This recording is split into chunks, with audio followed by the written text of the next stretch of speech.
तुमको आकर के सारे ओबीसी को, सारे SC ST को, सारे सवर्ण महिलाओं को आकर के जरूर सैल्यूट करना चाहिए माता सावित्रीबाई सर फुले। आपके बारे में बता दीजिए। आप मेरा नाम देवेंद्र यादव और मैं रेलवे में था। शूद्रों को पढ़ाना नहीं है। लोग कहते हैं कुरीतियां, कुरीतियां नहीं है, ये गुलामी की व्यवस्था है। किसी भी समाज को आप शिक्षा से वंचित कर रहे हैं, आप देश के सबसे बड़े गुनहगार हैं। भी आए। आज हमारा समाज में जो थोड़ा बहुत हमें सम्मान मिला हाँ। इन महापुरुषों की बदौलत, तो कृतज्ञता व्यक्त करना हमारी जिम्मेदारी होनी चाहिए। जिले के जिले बदल जा रहे हैं। ओबीसी को जो 5 साल पहले बाबा साहब को छूता नहीं था, उसके घरों में आज बाबा साहब को फोटो लगा है, ज्योतिबा फुले का फोटो लगा है, सावित्रीबाई फुले का फोटो लगा है। उस संविधान की शपथ आज देख रहे हैं हजारों संगठनों ने किया। बहुजन देश में तेजी से जागृत हो रहा है। ओबीसी जो जगह हुआ नहीं था वो भी जागृत हो रहा है। तो आप किसके खिलाफ लड़ेंगे? जो बहुसंख्यक समाज उसे लड़ पाएंगे। क्रांति ज्योति सावित्रीबाई फुले इनकी जयंती के उपलक्ष्य पर फुलेवाड़ा में मौजूद है और लोगों से बातचीत करने का सिलसिला जारी है। जब लोगों से हम बातचीत करने जा रहे हैं तो हमको एक ऐसे शख्स मिले जो कि लखनऊ से चलकर इस महाराष्ट्र के इस महात्मा फुलेवाड़ा में पहुंचे हैं। जानेंगे कि आखिर उनके यहाँ पर आने के पीछे की वजह क्या है, क्या कुछ वो सोच रहे हैं आज सावित्रीबाई फुले इनकी जयंती के उपलक्ष्य पर। बहुत बहुत स्वागत है सर। Thank you. हमारे टीम के लोग लखनऊ से चल के आए और उनका कहना था कि मुझे सावित्री माता का दर्शन करना है जहाँ उनकी समाधि है, और भीमा कोरे जाना है। तो उसी कड़ी में हम लोग यहाँ आए हैं। और जो समाज की मान्यताएं थी कि लड़कियों को पढ़ाना नहीं है, शूद्रों को पढ़ाना नहीं है, लोग कहते हैं कुरीतियां, कुरीतियां नहीं है, ये गुलामी की व्यवस्था है। किसी भी समाज को आप शिक्षा से वंचित कर रहे हैं, आप देश के सबसे बड़े गुनहगार हैं। इस देश का अगर कहा जाए कि ये सबसे बड़े देशद्रोही हैं, सीधे शब्दों में किसी शिक्षा से वंचित कर देना, समाज की प्रगति को रोक देना, देश की प्रगति को रोक देना। कोई भी देश आज आगे गया है वो शिक्षा से गया है, तकनीक के सहारे गया है, अंधविश्वास और पाखंड से नहीं गया। हमारा आज देश का नाम है बुद्ध के नाम से है, कबीर के नाम से है, माता सावित्रीबाई फुले के नाम से है, बाबा साहब के नाम से है। तो बाकी किसी काल्पनिक चीजों के नाम से नहीं है। हमारा गौरवशाली भारत इसलिए है कि महापुरुषों ने काम क्या किया। वजह थी लखनऊ से चलकर यहाँ पर ये तमाम चीजें देखने आना? आप भीमा कोरेगांव भी गए होंगे, यहाँ पर भी आए। आज हमारा समाज में जो थोड़ा बहुत हमें सम्मान मिला हाँ। इन महापुरुषों की बदौलत, तो कृतज्ञता व्यक्त करना हमारी जिम्मेदारी होनी चाहिए।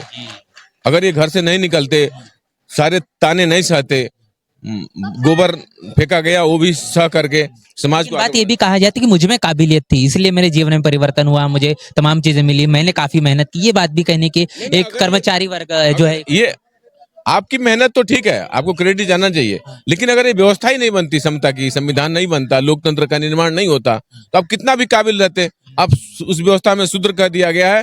तो काबिल व्यक्ति, चूंकि वो ब्रह्मा के पैर से निकला है और ब्रह्मा का पैर में बच्चेदानी लगी है, उस बच्चेदानी से निकला हुआ आदमी मुंह की बराबरी नहीं कर सकता। ये जानबूझकर काल्पनिक कहानियां गढ़ी गई हैं कि तुमको ब्रह्मा का जी का आदेश है, ईश्वर का आदेश है, तुम कितना भी योग्य हो, तुमको इस जन्म में सेवा ही सेवा करनी है। तुमको न टीचर बनना है, न डॉक्टर बनना है, न MP बनना है, न MLA बनना। सारे उनके प्रगति के अवसर रोक दिए गए। तो इस प्रगति के अवसर को हमारे महापुरुषों ने बढ़ाया, ज्योतिबा फुले, क्रांति ज्योति सावित्रीबाई फुले ने बढ़ाया। इसलिए हम उनकी जगह पर आकर के, उस भूमि पर आकर उसको नमन करने, कृतज्ञता करने, ये हमारी जिम्मेदारी बनती है, पूरे समाज की जिम्मेदारी बनती है, पूरे बहुजनों की जिम्मेदारी बनती है, सवर्ण महिलाओं की भी जिम्मेदारी बनती है, जिनको कैद कर दिया गया इस गुलामी की व्यवस्था में, उनको भी आके नमन करना चाहिए। जब ये शिक्षा का आंदोलन की जब बात आती है तो इस शिक्षा के पूरे आंदोलन को सबसे पहले जिससे शिक्षा छीनी गई वो महिलाएं नजर आती है। महिलाओं को अशिक्षित रखा गया। क्या वजह होगी कि सबसे पहले जो प्रखराघात हुआ वो महिलाओं पर हुआ? क्योंकि महिलाएं ही बच्चे का विकास करती हैं।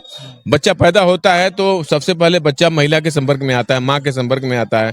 तो अगर महिला गुलाम हो जाएगी तो आसानी से समाज को गुलाम बनाया जा सकता है। इसलिए हमारे जो दुश्मन थे, जो मनुवादी टाइप के लोग थे, जो विकृत मानसिकता के लोग थे, उन्होंने महिलाओं को टारगेट किया और हमारा देश को गुलाम बना दिया, बहुसंख्यक आबादी को गुलाम बना दिया। संघर्ष लंबा चला और संघर्ष के 108 साल तक चला और इसी संघर्ष से संविधान मिला, तमाम तरीके की चीजें। 1948 में जो क्रांति ज्योतिबा फुले सावित्रीबाई फुले किया और बाबा साहब जब मरते हैं 1956 में, ये 108 साल का संघर्ष ने हमारे बहुजनों को जिंदा किया है। तो उस 108 साल में जितने भी महापुरुष हैं, प्लस बुद्ध, प्राचीन भारत में गौतम बुद्ध रहे हों, सम्राट अशोक रहे हों, चंद्रगुप्त मौर्य रहे हों, जितने लोगों ने हमारे समाज का निर्माण किया है, कबीर साहब रहे हों, संत रैदास रहे हों, सब नमन करने के योग्य हैं, कृतज्ञता करने के योग्य हैं।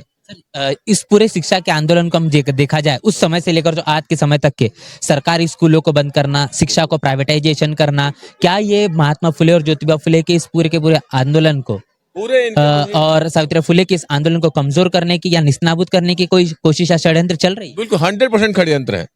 अगर आप किसी स्कूल को प्राइवेट कर दे रहे हैं, लोगों को शिक्षा से वंचित कर दे रहे हैं, उसकी शिक्षा पहुंच से बाहर हो जा रही है, तो ये उसको गुलाम बनाने की इनडायरेक्ट रूप से शिक्षा से वंचित करने की प्लानिंग है, जो पहले भी थी, जिसके लिए हमारे महापुरुषों ने संघर्ष किया।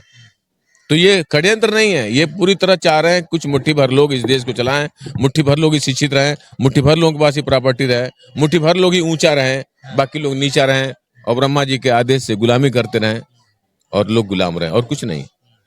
तो अब ये है कि बहुजन समाज से नैतिक जिम्मेदारी उठाया है और आप देख रहे हैं जिले के जिले बदल जा रहे हैं। ओबीसी को जो 5 साल पहले बाबा साहब को छूता नहीं था, उसके घरों में आज बाबा साहब को फोटो लगा है, ज्योतिबा फुले का फोटो लगा है, सावित्रीबाई फुले का फोटो लगा है। उस संविधान की शपथ आज देख रहे हैं हजारों संगठनों ने किया। तो ये कुछ लोग जमीन पे काम कर रहे हैं।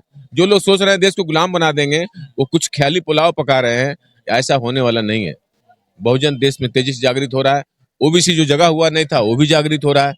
तो आप किसके खिलाफ लड़ेंगे? जो बहुसंख्यक समाज उसे लड़ पाएंगे। आप ख्याली पुलाव पका रहे हैं, ये ज्यादा दिन नहीं चलेगा। हाँ।